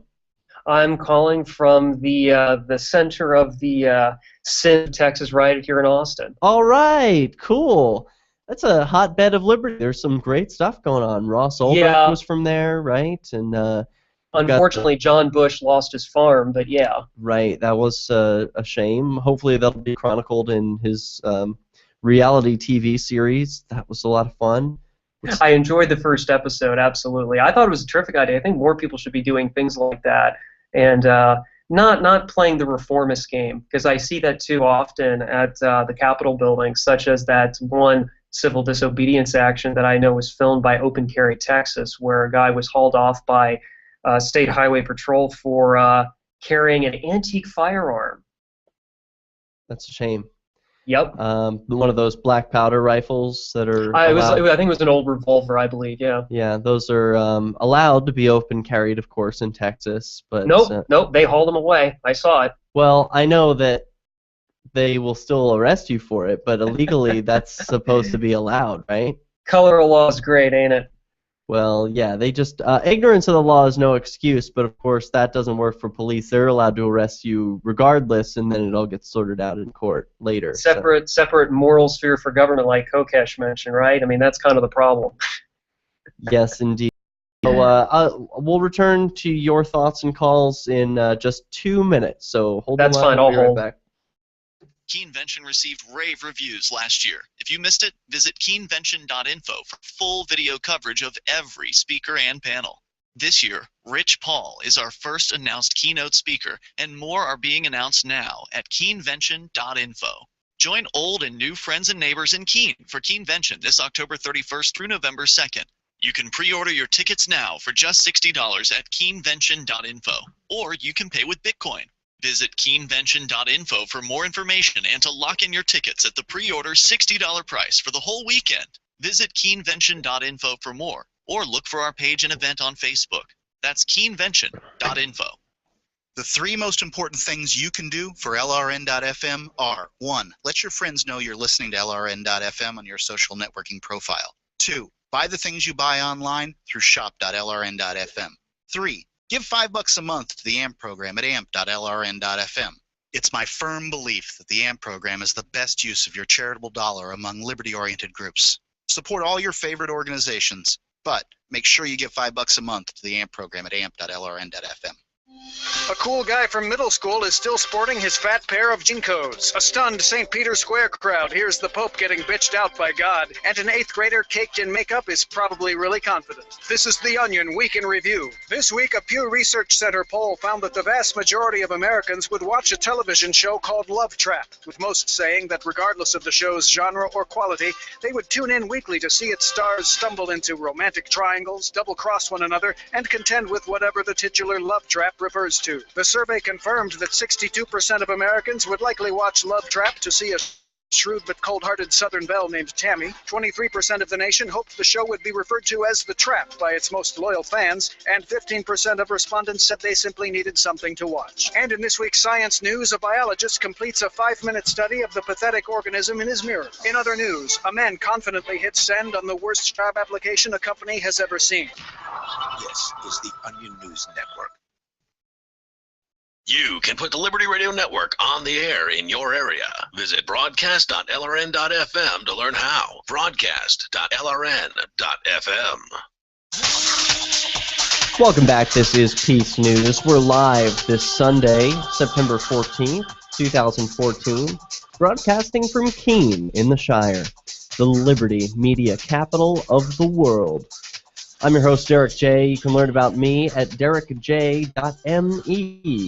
You can also watch this show, chat with other listeners, call in, and share your thoughts at PeaceNewsNow.com/live. One caller is doing that. It's Kyle in, I forget where you said, the District of Criminals. No, you were in Austin, Texas. Welcome back to the program, Kyle. Thank you. And, you know, the situation on the border, I think I kind of raised this before the break, was about who owns the land. Right. Who does own the land? Do you have any idea? Actually, I honestly do not have any confirmation, but what I will say is that it would seem to be a problem of the tragedy of the commons, isn't it? And what do you mean by that?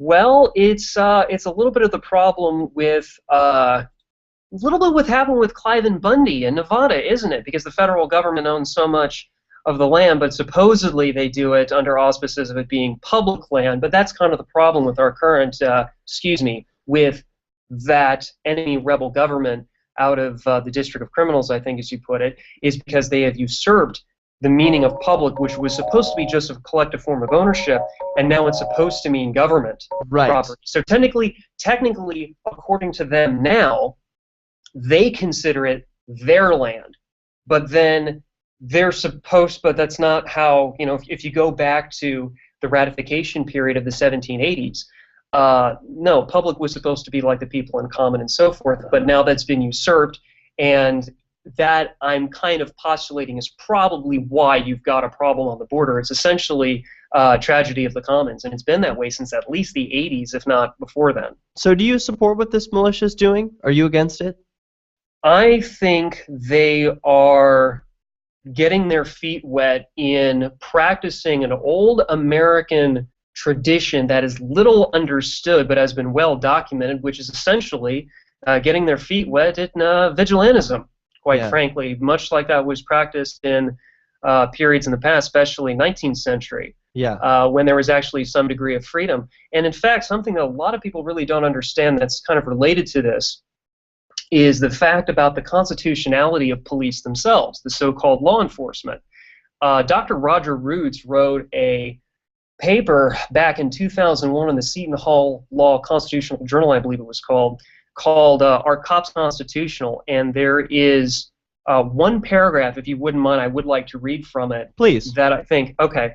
And this is about, remember, you'll see like with these militarized police, I'm sure you're familiar with the Bearcat situation up in, I believe it was Concord there, that was mentioned on the internet and elsewhere, this perceived notion, this illusion that police work is dangerous. Well, here's what Dr. Roger Rhodes wrote, quote, police training itself, especially the elite SWAT type or paramilitary training that many officers crave, reinforces the dangerousness of police work in the officers' own minds. Homicide, after all, is the second leading cause of death on the job for all American workers. The taxicab industry suffers homicide rates almost 6 times higher than the police and detective industry. A police officer's death on the job is almost as likely to be from an accident as from homicide. When overall rates of injury and death on the job are examined, policing barely ranks at all. The highest rates of fatal workplace injuries occur in the mining and construction industries, with transportation, manufacturing, and agriculture following close behind. Fully 98% of all fatal workplace injuries occur in the civilian labor force, end quote. Consider the ramifications of that next time the police want to get kitted up with more body armor, or the Nazi-style helmets, or whatever else they want to siphon away from the remnants of the free market this week. So I'm not quite clear on whether or not you support these individuals' actions. You know, I like to bring up stories of peaceful resistance, and I think that they are a counterexample. While I support the idea of militias and of self-defense, I think they're bringing the wrong tool to the border. There are children who need help. They need water. They need food. They need protection and shelter. They don't need bullets. Sure, and I think what I'm kind of working towards is, you know, I've heard many of the voluntarists and other folks more along those lines mention in more theoretical discussions about dispute resolution organizations, or DROs. I've heard many of the mutualists mention about giving mutual aid. I think George Donnelly tried that business of his, which was Shield Mutual, and a few other different efforts. And I think if people are concerned more about humanitarian efforts or whatnot, I don't see why there can't be a free market version of it, done for profit, quite frankly. And I think that would be probably more along the lines, I think, of what we're looking at here. So, but what about these individuals? You know, of course, it would be great to have mutual aid. I support that. I don't see anyone going to do that. So how do we combat these militants? Is it even worth combating them? Should we just leave them alone? It depends whether ultimately it could be proved whether they work for the government or not. Remember, you could be dealing with controlled opposition, or you could be dealing with useful idiots. Again, if these individuals had were under the civil authority of the Committee of Safety, if you want to go more the constitutionalist route, that's how the founders were able to organize against the British and so forth. But lacking in that, the only other remedy available would be vigilantism, and unfortunately that gets rather dicey rather fast. And again, I think they mean well, but I think there are better approaches. I think there are ways of and also notice something else too. A lot of people are misunderstanding what they're doing on that bridge too, and so I will concede that there's definitely a kind of a PR angle that they need to be very, very careful of, and unfortunately it's not going too well. Notice what happened in Nevada though with Clive and Bundy. Remember there was that long line of the cowboys? Yes. On horseback, there was that very Americana image, shall I say. And remember, the feds, they lost. BLM lost. It was, you could refer to it as the cattle unrustling.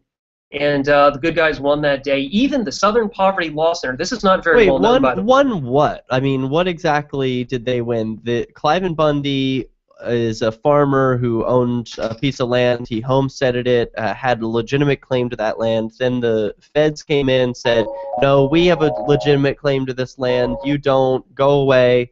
And he stood his ground. More support showed up with guns. And not a shot was fired. However, the Bureau of Land Management, the feds, backed away. Is that the basic gist of the story? Yes, the BLM retreated. That's exactly what happened. Okay. And so, by virtue of the fact they retreated, that means even the SPLC, the Southern Poverty Law Center, this is not very well known, but in their articles they admitted that it was a victory for the Patriot movement, like one of the biggest things ever on behalf of the Patriots, and you could say libertarians by extension to some degree anyway. So by virtue of the fact that BLM retreated last April was very important. In fact, you could say what the Cowboys did is practice that civil disobedience that you yourself are known for. Well, thank you. And yeah, I would like to see this militia change their tack so that instead of using bullets to defend the border, this alleged, as we said, we don't even know who really owns the land that they're defending here. Instead of doing that, why don't they become a 21st century underground railroad and help these people to peacefully relocate? They're mostly children seeking opportunity, or people who are leaving a dangerous home life or dangerous environment filled with criminality. Well, why wouldn't we want people to seek more opportunities, in a peaceful place? I hope this militia changes its tack.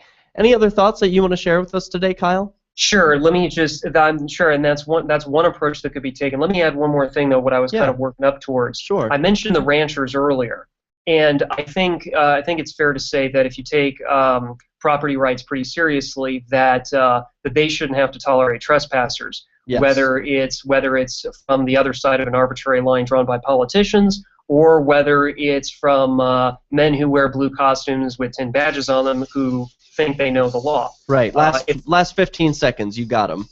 If people would care to read The Production of Security by Gustavo de Molinari, I think that if the DROs could be put together, I think you can put together a business plan to help put together security teams who would guard those ranches. I agree 110%. That is how freedom will happen. And I hope that you're one of the people who's building that free future, Kyle. I appreciate your call and all calls. This is Peace News Now. Should you? Thanks. Sorry I had to cut that a little brief, but I think you got the Molinari out there, and people can look that up if they're interested. Well, thank you for having me on. I definitely appreciate it. Thank you, Kyle. Call in again anytime. All right, will do. Cheers. Visit our website today at ij.org. Let IJ take care of the government so you can take care of your business. What if the key to achieving liberty in your lifetime was to move together with others who think like you? Liberty activists are joining the Free State Project, which is over 70% of the way to its goal of 20,000 participants. And they're already making the move to New Hampshire. The successes are piling up and are proving the Free State Project is a real movement and no longer just a great idea. When you're planning your move, consider Keene. Keene is famous for its civil disobedience and non-cooperation, and there's plenty of political opportunity as well. From demonstrations and vigils to outreach and volunteering, there's a lot going on in Keene. Keene is the liberty media capital of the world, with television, talk radio, and more, all originating here. Though it's more than just activism, with regular social events each week. See what's happening at freekeene.com and get connected with video, audio, free books, a forum, and activist tools you can download and use in your area at freekeene.com. That's freekeene.com. If you can't listen to the Liberty Radio Network's internet streams, free satellite channel, or radio affiliates, no worries. You can listen to LRN.FM from any phone, anywhere. Add this number to your phone, 213-493-0309. It's a long-distance call, so make sure you're familiar with your phone's calling plan. The Liberty Radio Network listen lines are locked into our stream 24 hours a day. Call 213-493-0309. That's 213-493-0309. On LRN.FM, we talk a lot about alternative currencies. Did you know that now you can buy gold, silver, and other precious metals with bitcoins? LRN.FM has partnered with Amaji Metals to bring you great prices on beautiful .999 fine silver, as well as gold, platinum, and other metals. Check out their selection and pay with bitcoins or Federal Reserve notes at metal.lrn.fm. That's metal.lrn.fm. DVD, books, music, instruments, periodicals, computers, software, electronics, photo, cell phone, office products, home and garden, bed and bath, furniture, kitchen, pet supplies, automotive, hardware, apparel, shoes, jewelry, grocery, healthcare, sports and outdoors, toys, games, used, and more. It's a department store at your fingertips. Shop.lrn.fm. Get all your shopping done, get a great deal, and a portion of your purchase goes to benefit the Liberty Radio Network when you shop at Amazon via shop.lrn.fm. This is novelist Tom Robbins. When my mother was diagnosed with glaucoma, her conservative Virginia physician told her there was only one treatment that might ease her pain and save her eyesight. That treatment was medical marijuana, which he could not prescribe. I offered to get her some and teach her how to use it effectively, but my father objected because marijuana was against the law. So my mother, who loved to read and walk in nature, was condemned to grow cruelly, unnecessarily blind. Tragedies like this happen all the time, but they don't have to keep happening.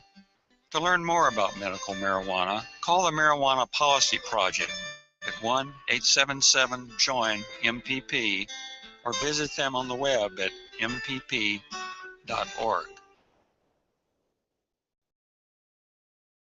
You can connect with the Liberty Radio Network via our Facebook page at facebook.lrn.fm. That's facebook.lrn.fm. Gustav D. Molinari, the production of security. In the last segment, we heard from a caller who recommended that bit of reading to all listeners curious. The introduction to the stunning work is by Murray Rothbard, who calls French radical Gustave de Molinari the greatest innovator in the market provision of security. Indeed, he might be regarded as the first proponent of what is called anarcho-capitalism.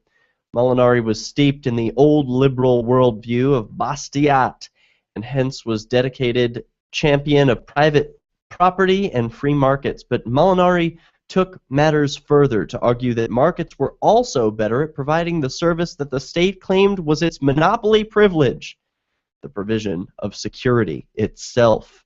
So to learn more about how security could be provided in a stateless society, last caller touched on dispute resolution organizations, or DROs. We could get into that. We could also get into all the stories we've got to share with you on PNN. We won't have time to get into many of them.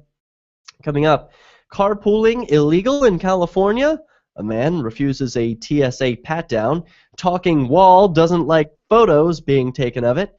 Plus, Crapitalism today. Vape makers ban vaping.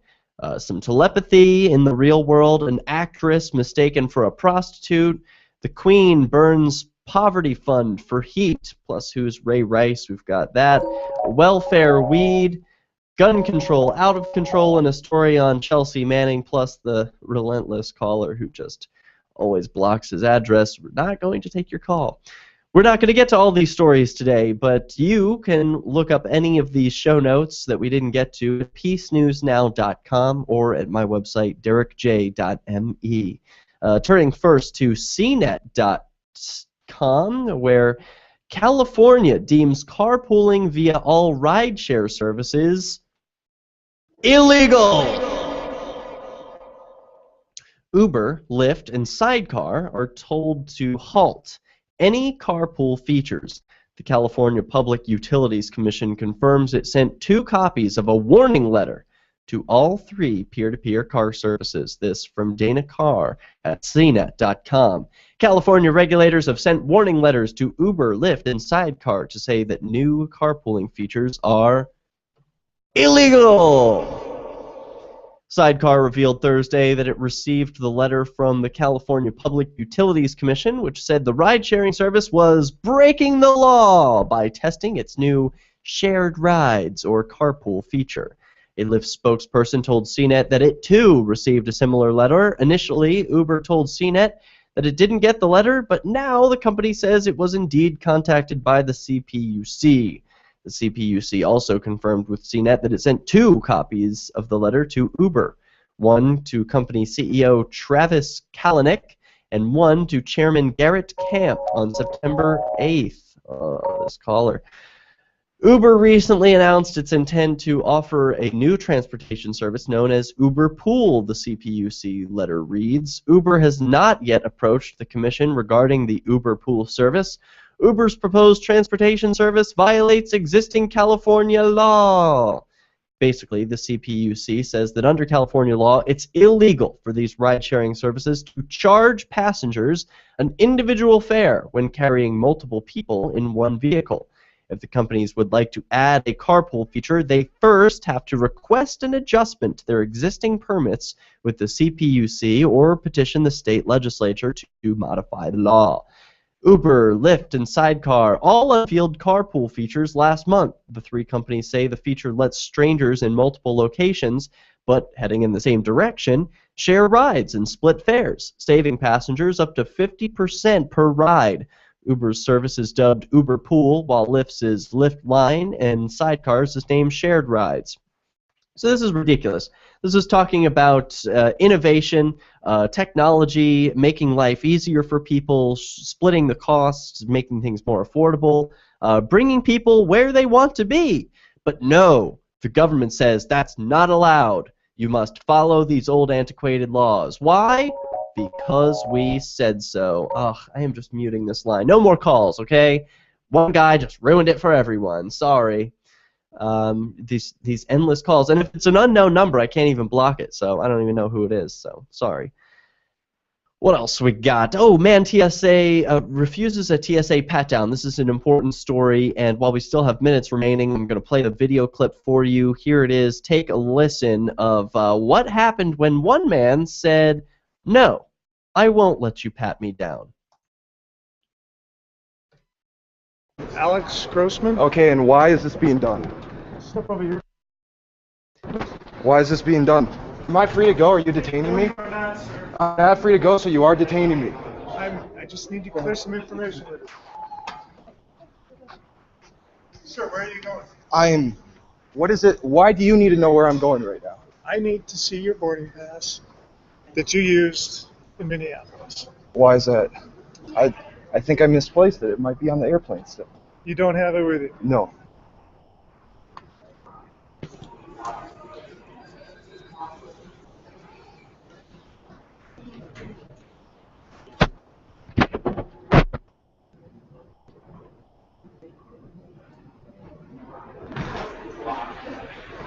Hey, Scott, Alex, can I speak to Keith, please?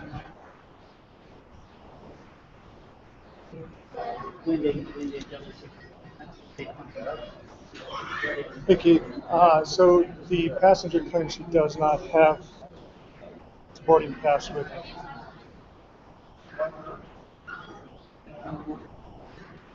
I did not. He's pretty objectionable filming me. So. Since when is filming somebody construed as being objectionable? He's flanked on all sides by bureaucrats in blue, wearing their creepy blue gloves.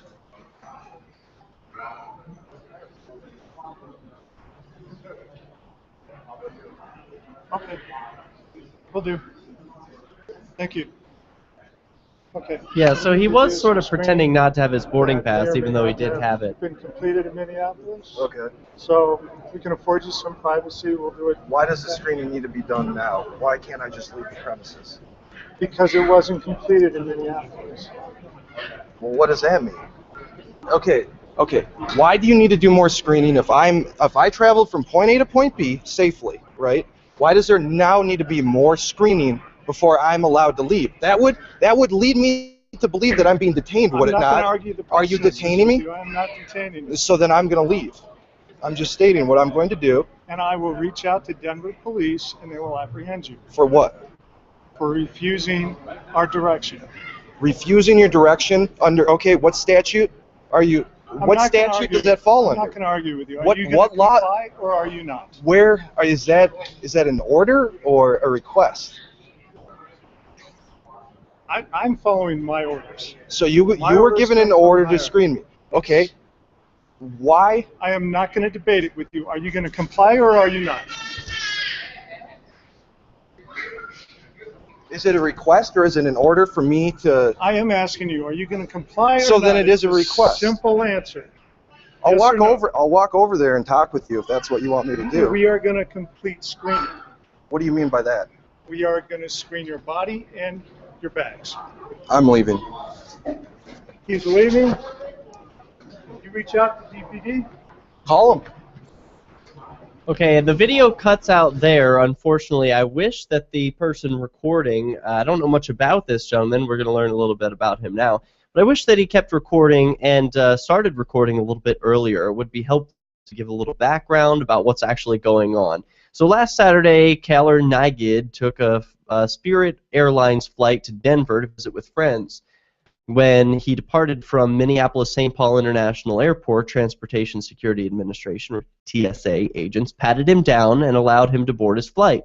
When the plane landed, he was singled out and ordered to exit before other passengers.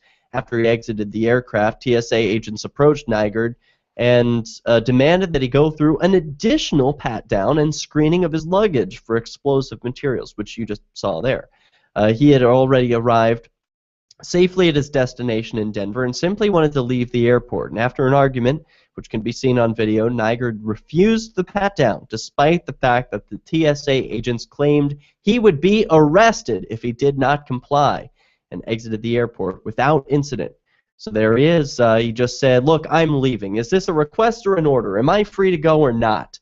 And the man said, "Look, it was a request. It's his request. He's just been told. He's just following orders." Didn't seem like they really suspected him of being a terrorist. Just seems like a bunch of bureaucrats trying to follow rules and not use any logic. Well, that does it for that story. We're not going to get to any of the others today. Actress mistaken for prostitute. Plus, can you get weed on welfare? And vape makers starting to ban vaping. Why would that be? All those stories you can find at PeaceNewsNow.com or DerekJ.me. In the meantime, if you enjoyed this program, send me some Bitcoin. DerekJ.me/sponsor. Free Talk Live is up next. We'll see you Tuesday. Since time began,